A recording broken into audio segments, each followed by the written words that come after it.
À mon âge, on est en colère. Pour tout et pour rien. Je suis en colère contre la République.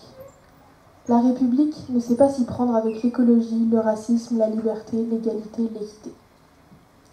Je suis en colère contre les humiliations à l'école, contre le manque de respect entre profs et élèves et entre élèves. L'humiliation réveille mes combats, mes causes.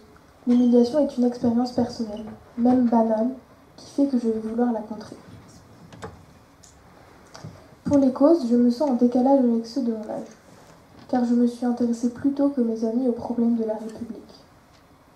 Je contre, je compare, j'analyse et je choisis. Pourtant, j'ai plein d'amis de mon âge, et ça me fait du bien d'avoir les mêmes intérêts que mes amis.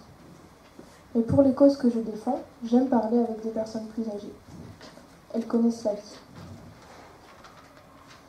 J'ai fait mon stage de 3e à l'Assemblée nationale. J'ai assisté au débat dans l'hémicycle sur 2 projets de loi. Le premier projet sur l'euthanasie des animaux à la mort de leur maître.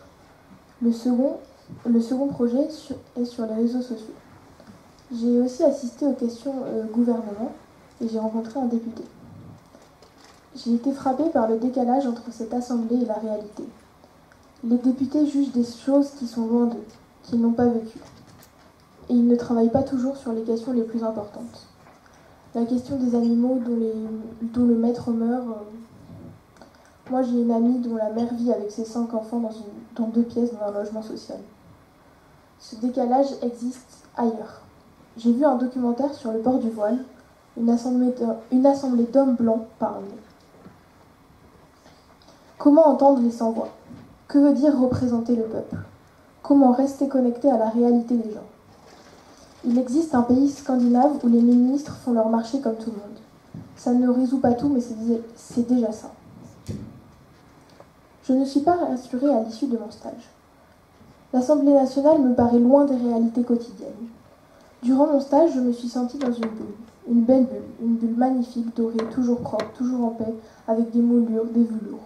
Dans un quartier où les cafés sont beaux, calmes, très normés. Un autre monde.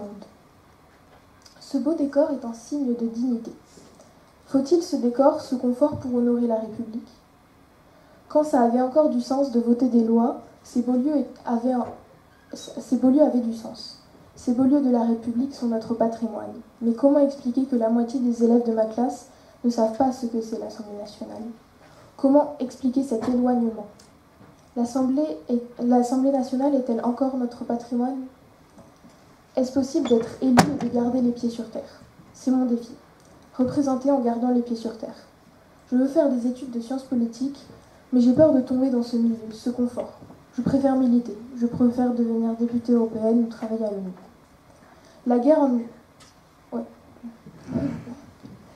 en Ukraine ne m'intéresse pas. Ce qui m'intéresse, c'est qu'on laisse des femmes noires d'Ukraine à la frontière polonaise, parce qu'elles sont noires. Cette inégalité me révolte. Je me renseigne sur les réseaux sociaux, mes sources sont YouTube et d'autres plateformes avec des vidéos surtout américaines.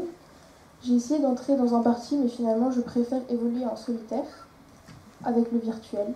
Je n'ai pas de personnes avec lesquelles discuter et ça me manque. J'ai besoin de complicité.